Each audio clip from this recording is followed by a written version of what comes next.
This is an RNZ podcast. Hello and welcome to this episode of Your Money with me, Mary Holm. Thanks for taking just a few minutes to listen in while Jessie Mulligan and I talk through some useful ideas about how to make your money work better for you. Just remember though, this is guidance. Final decisions are up to you. Over to Jessie. All right, let's talk money. And we're going to go to Mary Holm now with the regular fortnightly segment. Hi, Mary. Jessie. Can I say that a member of my whānau recently, or is in the process of buying her first house, and I've been sort of talking her through it, and I am so grateful to be able to, when she says to me, what should I do with arranging the mortgage, what should I go for, fixed or floating, to be able to go onto your website and find a column or a chat we've had that directly answers that question. There would be very few money questions that you haven't covered at some point, but that was a real good one, Mary, so thank you. Oh, thanks, Jessie. You sort of hope after, since I've been writing my Herald column since 1998, that I will have covered most things in that time. And those columns aren't on my website, but it goes back 10 years or more, so yeah, there's a bit of stuff there. Yeah. No, interestingly, interestingly, the one I found for her was from 2016. The advice won't have changed much, but it was a reminder maybe we should do a sort of refresher course on structuring your mortgage at some point. Sure, I'll make a note of that to get it in here before the end of the year. Yep. Okay, today we're on KiwiSaver though, and your topic is doing KiwiSaver badly. Yes, and it grew out of the FMA, Financial Markets Authorities, just put out their annual report on KiwiSaver, and I was looking through it and started thinking, gosh, there's still, after all these years, a lot of people who aren't doing it, optimally, shall we say, to start out with people who aren't even in the scheme. We've got over 3 million people in it now, which is, pretty impressive, but that still means there's about 2 million who aren't. And these days, everybody can join. It used to be people over 65 couldn't, but these days, over 65s can join.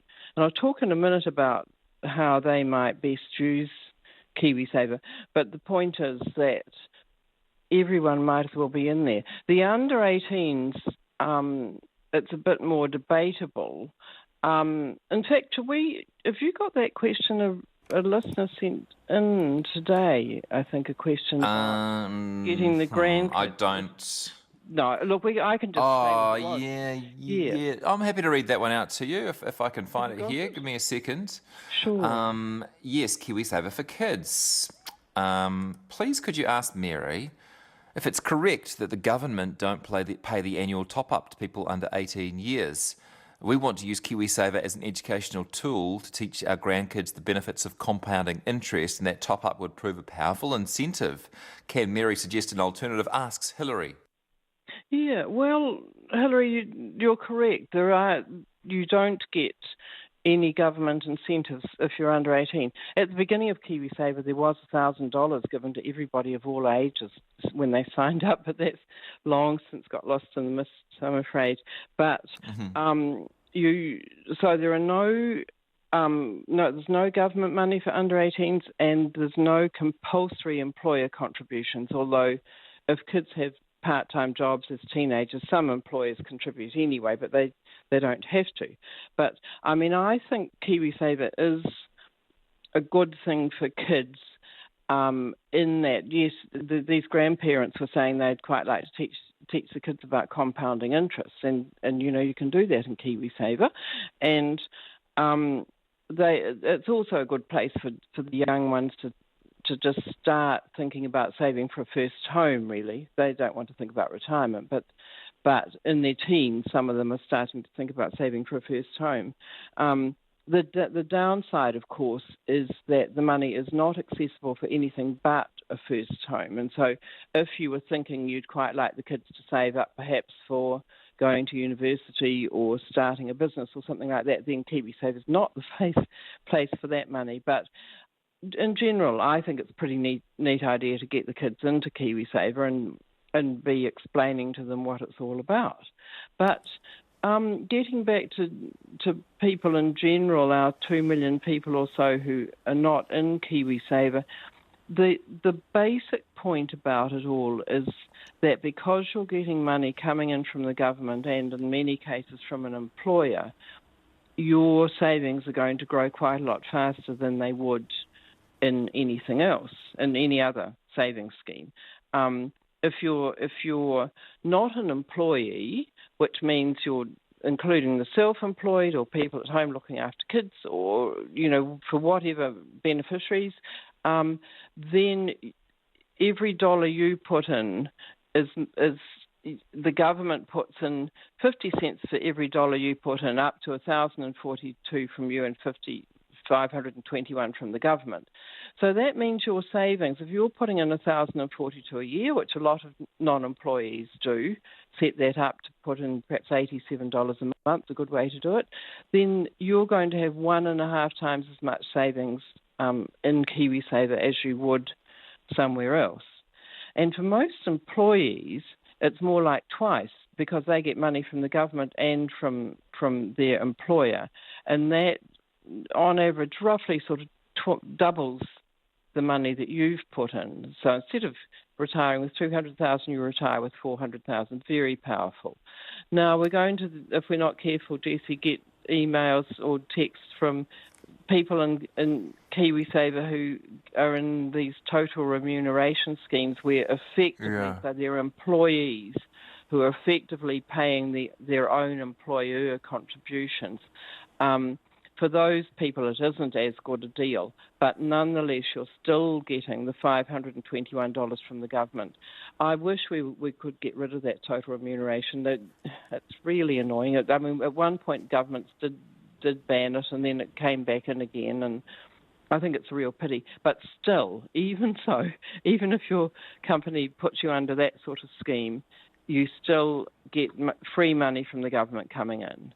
So it's a really good idea to be in there. So to the 2 million New Zealanders who are not, as I say, including retired people, and we'll get onto them in a minute, it's a really good idea to just get in there and set up, if you're not an employee, set up a regular contribution into KiwiSaver of, as I say, $87 a month is a good way to do it, because that gets you the maximum from the government. But okay. Mary, I'm a little bit worried if all we've got to get through between now and 3:30. So should we get into doing KiwiSaver badly and you share what you can in our remaining time? Yes, sure, yes. So the ones that I think the worst ones are people who aren't contributing. They're we've got 3 million members, but more than 1 million of those are not putting any money into KiwiSaver, which must mean they're either on a savings suspension if they're an employee, or otherwise they're not an employee and they just stop contributing.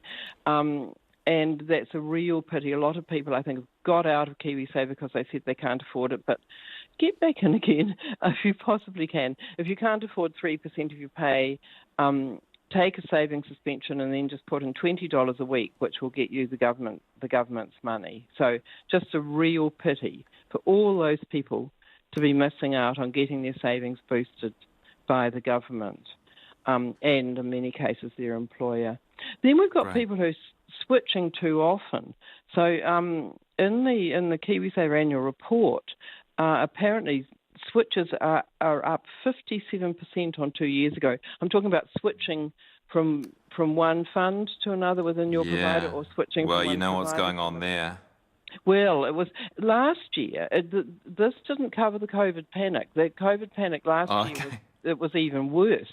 But this year, people seem to have got into the habit of switching, and so there's still a heck of a lot of people switching. Now, 40% of those switches in the last recent year were to higher risk funds.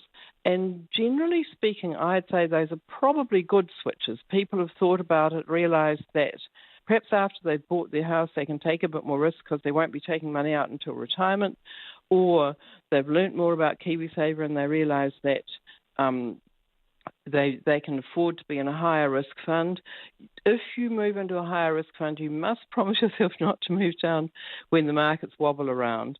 But a lot of the rest of the people are moving to lower risk, which suggests that they're sort of panicking when the markets fall, and that's a real pity. If you're a panicker, get into low risk and stay in low risk, but I don't like seeing people moving their money around as the markets move. It's a really bad thing to do. Some research has found that nearly 2,800 people in the year made 5 or more switches during the year. So they're moving their money around a lot, presumably because they're trying to beat when the markets fall. They're trying to chase after them and get out of them after the markets have fallen, and then they tend to get back in again too late. The people who switch around tend to do everything too late and end up way behind people who just get in and stay where they are. So please don't do that. People have a good reason to move, which is because you're moving to a lower fee fund, or because you're moving to a more appropriate risk level for you, but then stay put. And plenty. You've written thousands and thousands of words on that over the years. People could find more detail on that if they wanted to, or if they wanted to send something to a friend. Yeah. Yeah. So because there's nothing worse. Sorry, I'm distracting you, but there's nothing worse than feeling like all your friends are panicking. You're reading headlines in the newspaper and thinking, should I be acting on this? Yeah, exactly, which is not good, which actually brings me to a point I did want to make, which is that this is World Investor Week, and the FMA is running that in New Zealand, and their theme for this year is addressing people who are making investment moves because of FOMO, of fear of missing out, which is what you were sort of talking about. And so if you feel like you're one of those people, the FMA website, fma.gov.nz, has got lots of information for investors, helping people make informed decisions, protecting themselves against risk, etc., getting things right rather than just investing because your friends are telling you to, because so often the friends have not got it right either. But have you got any good crypto tips, Mary? Oh no, Jesse, no. Keep out of it unless you've got money that you can really play with. I would say with crypto, it's okay. Not. I did promise to say something about over 65. We've got 4 minutes, so we've got keep 4 minutes. on going. Yeah. Keep talking, yeah. Over 65s are not really using KiwiSaver much, and you can get in at any age now. Most of them, only 1 in 5 are in KiwiSaver, though, apparently. So I'm suggesting people over 65, because they are allowed to get the money out whenever they want to, and so they can use KiwiSaver like a bank account, really, and put their spending money into a low-risk KiwiSaver fund, a cash KiwiSaver fund, will probably get them a somewhat slightly higher return than in bank term deposits. And then they can use other higher risk KiwiSaver funds you can be in several. They can tier them, so they've got middle risk money for money they're planning to spend within, say 2 to 10 years, and then higher risk for money they're planning to spend after that. So yes, we've talked about this before, and there is lots of stuff on the website about it. Yeah, and I'll just jump in and say that we've talked about this before, but high risk doesn't mean that you're going to lose all your money. It just means it'll go up and down a bit in the next few years. So you need to make sure you're not planning on accessing it urgently. Yes, quite. That's a really important point. Yes, people have got to... And Jenny on email, Mary, wants me to remind you that over 65s don't get the government top-up according to her accountant, but you'd already know that. Yes, I think I said that earlier on, didn't I? I hope I did. No, that's absolutely right. And in the year you turn 18 and the year you turn 65 and the year you join KiwiSaver, your government contributions are only proportionate to how much of the KiwiSaver year, which goes July 1 to June 30, of how much of that year you're in or you're of an eligible age. So in those transition years, you don't get the full government 521.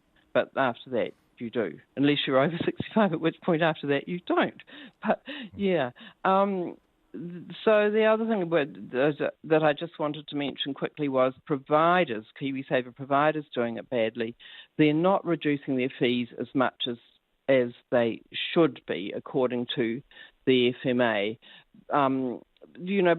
Because most of their fee income is proportionate to people's savings. And so savings, the total amount in KiwiSaver has gone up, has doubled in just since 2017.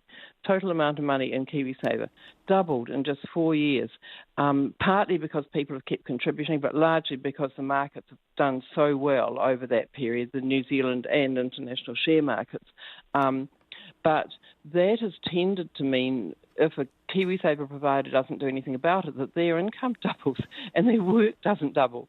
So the FMA is putting pressure on providers to reduce their fees, and some of them are. Some of them are reducing their fees. Some of them have got rid of their fixed annual membership fee. As from December on, all the new default providers will have got rid of their fixed annual membership fee, and others are doing that. But providers should be doing more about reducing their fees as their funds grow. But, it is happening, but we just have to hope for a bit more of it. Now, there was one other question. Is there time for it or not? There's not, but I've enjoyed our chat as always. Yeah. We'll do it another time, yeah. Okay, thanks, Jessie. Thanks, Mary. And that was Mary Holm talking about how to do KiwiSaver badly.